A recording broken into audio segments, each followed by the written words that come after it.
Part 9, Data Space Phantom. Oh my god, I like this one. The new central purification filters, equipped with an approved filter core, are quickly spreading like wildfire across all conservation areas under Babylonia's control. However, even with these advancements, the new central purification filters can't completely eliminate the punishing virus. While the filters drive it away, the virus slowly respawns in areas outside the safe zones. In places without the new filters, dead zones gradually emerge into vast regions, becoming breeding grounds for red tide and more hetero creatures. These creatures are slowly evolving. Yet the people of Babylonia have no time to worry about these looming disasters.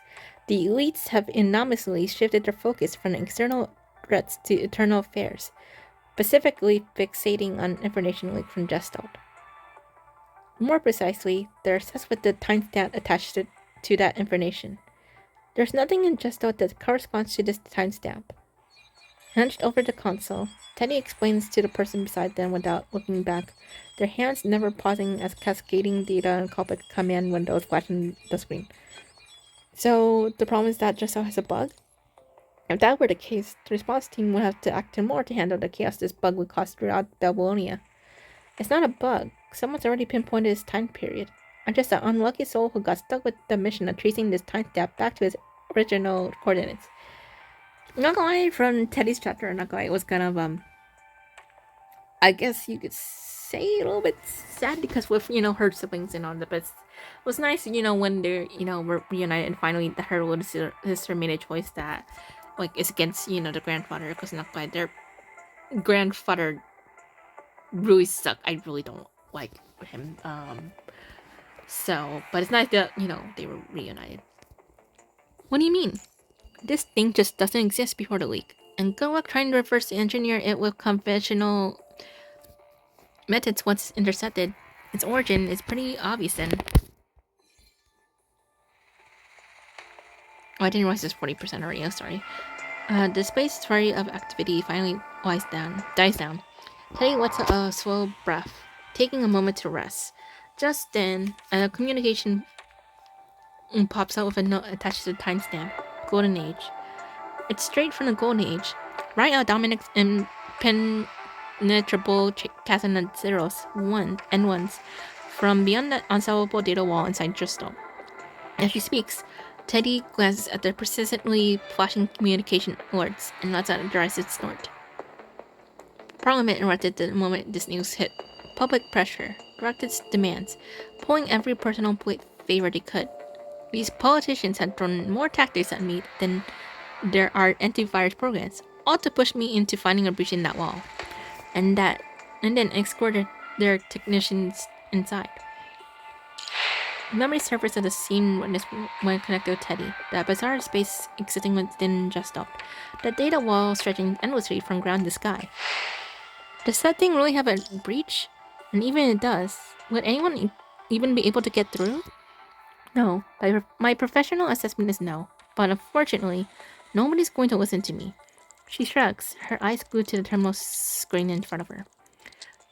Those potential pushers who fuss over meeting minutes always have some crazy idea about the past. They can't wait to make their glorious mark in the history books. Writing. This is the decision that turns the page on humanity's history, leading us into a new era. The Teddy suddenly goes quiet. Her brow furrowed as she zeroes in on a specific point in the screen. Did you find something? Not yet, but her fingers fly across the terminal at lightning speed. 3, 2, 1. Got it. The final coordinate. After slowly punching the precise coordinates into the terminal and transmitting them to Asimov, Teddy finally turns around and picks up where she left off. Coordinates. Ha! Nobody even remembers that when we first stepped into Gestalt, we only wanted to use its computing power to upgrade the inner device. Oh, okay. People losing sight of their original purpose isn't exactly rare. I think that's true. The original inner device structure in Golden Age treasures clearly piqued their interest way more than just upgrading the inner device, sorry. The Normans really went all out to make that happen. At the mention of the name, Teddy rolls her eyes. Those people are so hung up on digging up anything about Dominic from Jessel or reactor number 1, but they're so shallow they completely miss the point. Are you talking about Jessel itself? That message with the air stamp, the one Jessel put out, what's Jessel really thinking? No one knows the answer to that. Jessel gets on the faint, cold glow, moving silently, completely speechless. Sudden click of a cold walk breaks gain the silence as Asimo appears in the room. Dark circles heavy under his eyes. He's such a workaholic. Like, why can't he get a break? Like, seriously. Like, even I think President Hassan, I think in the strike he did take in a little bit of step back. Like, maybe took a break as well. I think, at least that's what I thought. But, like, with Asimov, he's still, I don't know. Is the information trace complete? Seriously? Did you even need to ask? The data wall coordinates that Kelly and I tracked while deep in Justo, they're all in the encrypted document I just sent you. Anything new pop up? No, same old. The data walls are still a brick wall, blocking access to that secret spaces core. We're only seeing a few chinks in that armor. Even though everything points to us being able to crack it open, I'm sticking to my guns. I could try to hijack it using the lower level protocol, but Jessel's database might just activate its own defenses and take a hit. The code for Jessel's foundational database has been lost in the shuffle for ages, so there's no telling how much damage we're talking about. Which means, if we hijack Jesel, sure, we might just snag the tech thereafter. But there's also a good chance we could blow Jesel's entire foundational database to smithereens. Have they made a decision yet? A rare look of concern washes over Teddy's face. Since Jesel still can't crunch certain numbers, they're gearing up for a parliamentary vote on whether to open these data walls. Brainless idiots. The parliamentary vote won't be derailed just because a few tech folks are against it. And we're here. I don't really like these minis. The Science Council scholars pushing to open the data wall reckon they can mimic the safety protocols from the inner device experience by setting up an isolation zone within Gestalt. The idea is to cordon off all operation to the zone. That way, if anything goes south, they can just jettison the zone and keep most of Gestalt's molecules intact. The fruits of the Golden Age. Nobody can pass it up, especially not when they've already snagged partial blueprints of the inner device. The writing's on the wall for this one. Commander Nichols' proposal received 52.8% support, 35.1% opposition, and 12.1% abstentions. The proposal passes. Babylonians are buzzing with excitement, eagerly awaiting the grand unveiling of a new technological marvel. To amp up public anticipation even further, politicians have slated the data vault to open in just 2 days.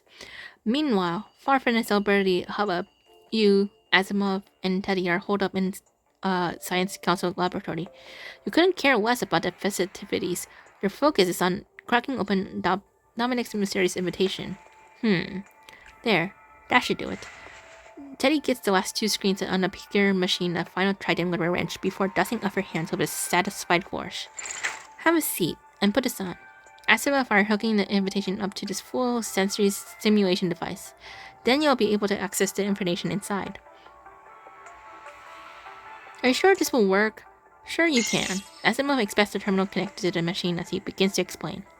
We're taking apart the underlying architecture of the invitation. After Teddy cracks the conundrum data block, I keep on decoding the remaining portions. The code itself isn't a rocket science, but its arrangement is all over the place with unusual boundary conditioning judgments. While digging through the Science Council's internal database, I stumbled upon a similar code structure pattern. This is it, the full sensory simulation device. None of me left it behind. That's right. I'm looking at the code she wrote. It's a real spaghetti of complexity, yet somehow that jumble just works. The code structure for the invitation is practically a dead ringer for the full sensory simulation device. Asimov gets the data on the terminal once over. I run tests using the encryption key she stashed away. It's physically safe, but I can't vouch for whether the experience is just this machine playing tricks on your mind. Alright, enough talk. Let's just give it a roll. Teddy pulls you over to the machine. Once you're inside, I'll punch in the right keys, and Asima will keep an eye on the machine the whole time.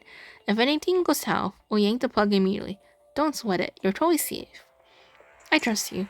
Let's go, Grey Raven Commandant. This invitation has a one-time encryption key. Make sure to jot down any info you find inside. Asimov's voice fades into the darkness as the helmet slides over your head. You're hit with a wave of dizziness. Your mind drifts into a vast, empty expanse. The silence is so profound you can only hear your own heartbeat. Where am I? You're here. A synthetic voice echoes from all directions within the dark void. You finally got the key, but the tower isn't growing anymore. Who? No need to worry. It's just a ghost floating through data space. A mere shred of history that no longer exists. Dominic? Is Dominic part of the Gesto? But I'm not hooked up to the Gesto. Everything's connected. I'm here because something's off. Picked up on an anomaly. An anomaly? You got the key, but the tower isn't growing anymore. Are you a time traveler? Did you mess everything up? What are you talking about? Dominic seems to weigh his suspicions for a moment before speaking again. So, do you know where the advanced team is? Advanced team? That phrase is like a firework in my mind. A quick burst before it's gone. In that flash, fuzzy images pop up at the edge of my vision.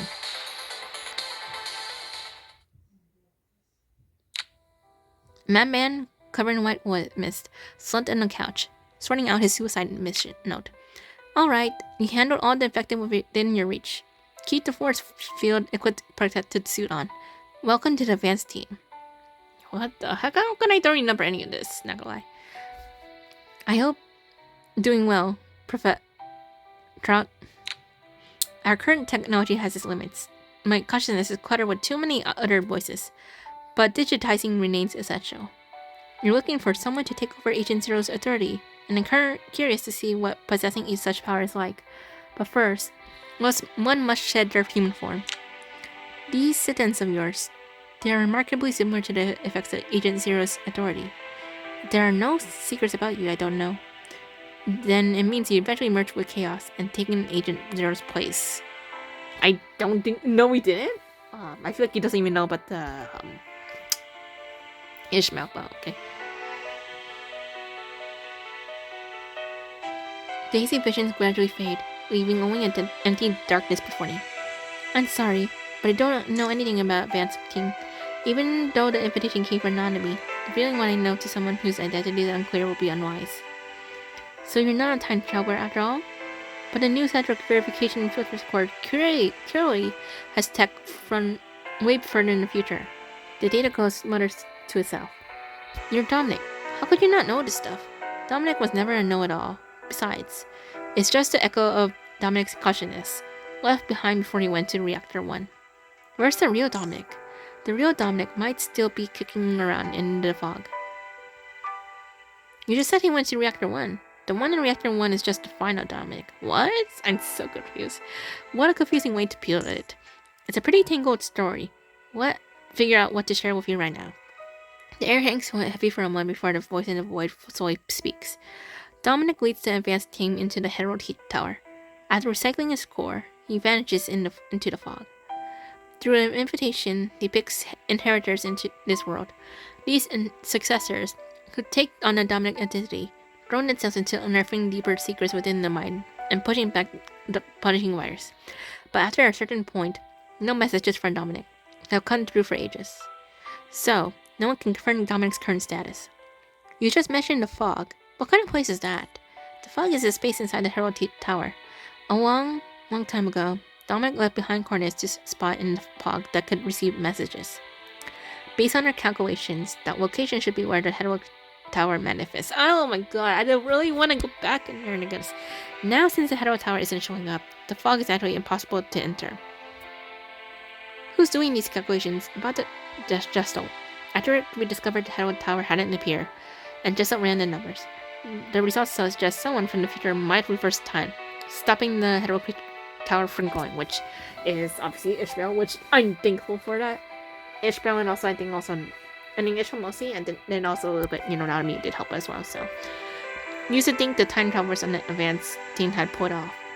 His voice trails off. You keep bringing out the Hero Tower, but what even is it? The Crimson Spiral Tower I caught a glimpse of when we were switching hyperrail frames. And earlier, when Monocle kept talking about the tower.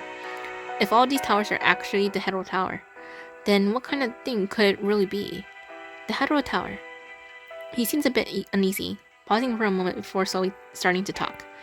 Doesn't really know much either. Dominic just mentioned that it signals pending doom. Ugh, goodness, Dune. It seems to have powers that go beyond dimensions that can only be controlled with keys. Keys?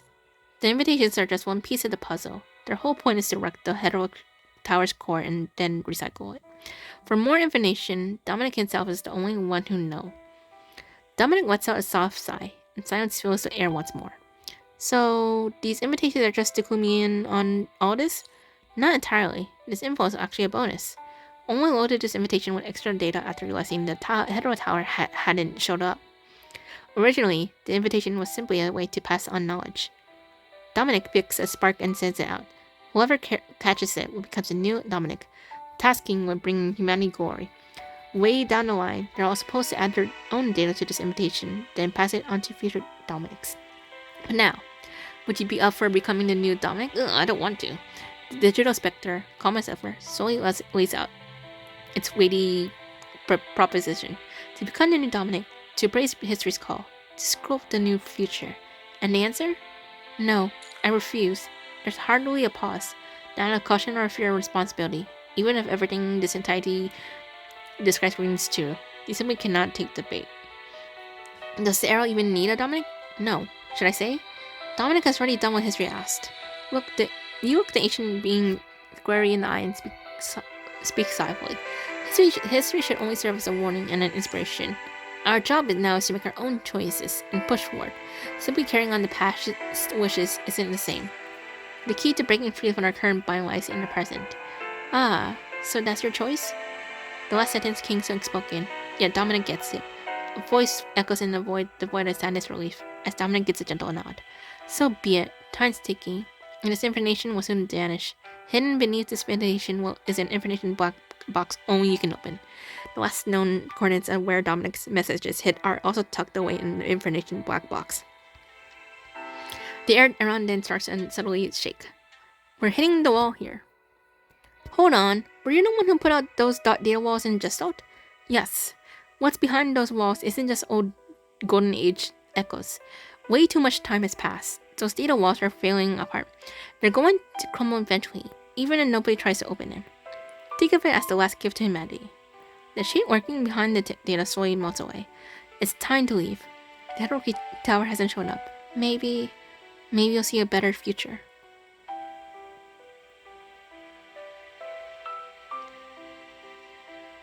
Alright.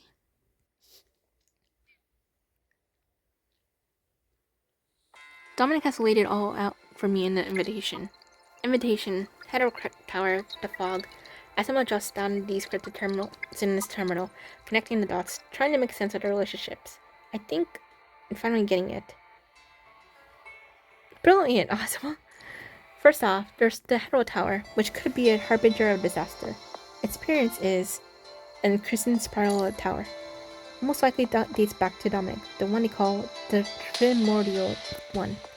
The Hero Tower appears to have trans-dimensional abilities, or perhaps it allows travel through time. But to control the Hero Tower, you need keys. The invitation you're holding is part of them.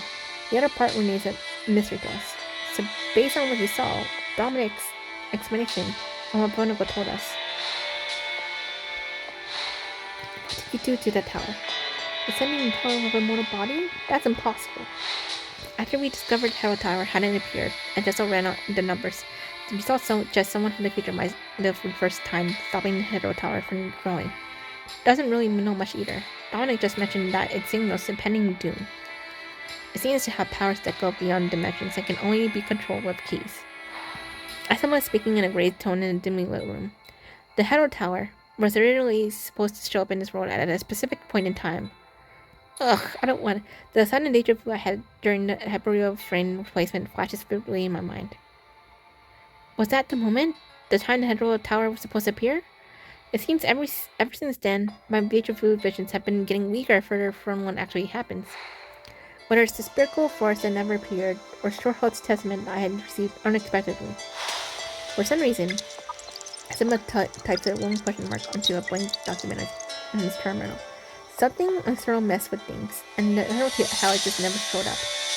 One of us to convince you meddle with something in the future, and Dominic's got you pegged as a time traveler. I mean, I guess you could say we are, kind of, because even though, like, actually Isabel is the one who did the work, like, she reversed time, but I guess you could say we did, in a way, so, I don't know.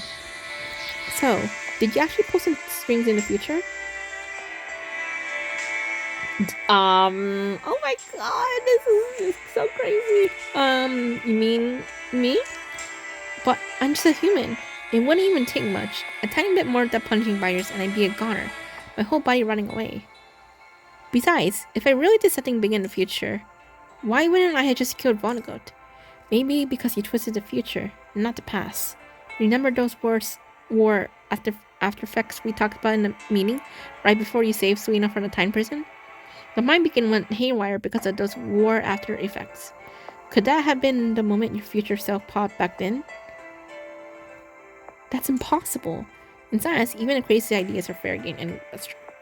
Asimov just casually shuts down this conversation. There's no way for us to prove any of this, is there? Time itself will prove it for us. His face stays hidden in the shadows, only his voice cutting through the darkness. It's about time. Let's kick off our investigation with the data wall. Let's see if there's really something beyond the data wall. Something more than just golden age relics. Okay, and then it looks like the ending for obviously Teddy's chapter for that one. Protocol decryption is complete. Initiating hijack. The giant screen projected by the terminal scrolls the latest updates as layers of the data walls, while are systematically hijacked. Hijack complete. At the moment, Teddy presses the final key, just as terminal flickers, unleashing a torrent of unknown data, with countless lost technologies cascading into the terminal's memory. Thank goodness. Wait, what is that? The moment Jessel's data wall opens, the hull plunges into darkness. Only prison warning lights frantically flash across the screen. The entire Babylonian begins to shake and sink Jessel's tremors. Violent prison lightning crackles onto the oil shell as the punishing virus sweeps out. The punishing virus contracts more, condensing into a pitch-black sphere that's no larger than a human eyeball. Looks like a dark star that can devour even light. Okay, and then we just, I guess, time speed again. So let's come to this moment after all. In the darkness, Oldman gazes through the source of this chaos, where humanity is racing against time before disaster strikes. Oh no! Oh no! Oh my goodness! The past remains unchanged. So once again, the rifle of punishing begins on December 20, 2160. The Heterocat Tower never descended on the Ascension Network. When the punishing virus arrived on Earth, it first targeted the cornerstone of human civilization, information itself. So infiltrated the largest information hub at that time, Gestalt. If punishing were to take control of the Gestalt, then given enough time, its mimetic contamination could seep into civilization itself, even into language. When that happens, Earth's future will be lost entirely. But when the virus broke on December 20th, that trait was stripped away by humanity. Only an empty shell remained, and that is the punishing virus humanity knows now. Over time, this empty shell infected countless constructs, machines, and humans, and was gradually filled with information belonging to Earth. Bit by bit, it became Earth's own specialty network, Ascension Network. Darkstar is about to be released, and if it merges with the Ascension Network, now that the Headless zone is gone, Luna, what will you do to fight against Selena? She gazes into the distance at the A1 airport, already reduced to one space lane. Oh, I forgot about Luna's patch, not gonna lie.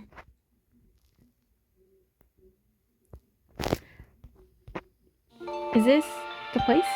A girl in a green hood stands near the library. Pale flowers clustered around her feet. She gently strokes the head of creature there, inclining her head to catch its whispers. She then slips silently into the long abandoned city.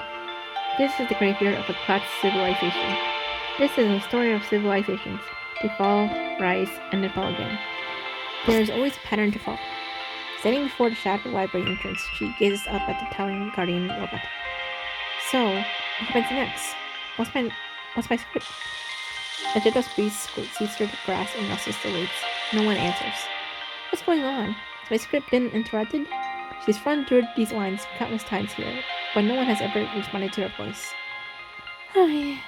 Kato squats on the ground, utterly bored, while getting exhausted after he's just read their final scene. So, what now? Why isn't anyone here? What am I supposed to do?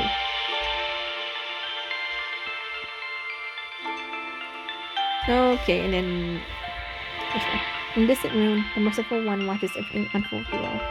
Ah, and you, too. She flips through the pages of the Red Tides book, but beneath Kira's name, Agent Zero is crossed out. The head of Peter never descended, and Agent Zero never got her hands on Kratos' body within the Red Tide. Well then, grow freely from now on. Perhaps you'll also represent a new possibility. Oh my god, this is just... Honestly, it's getting more... I just can't.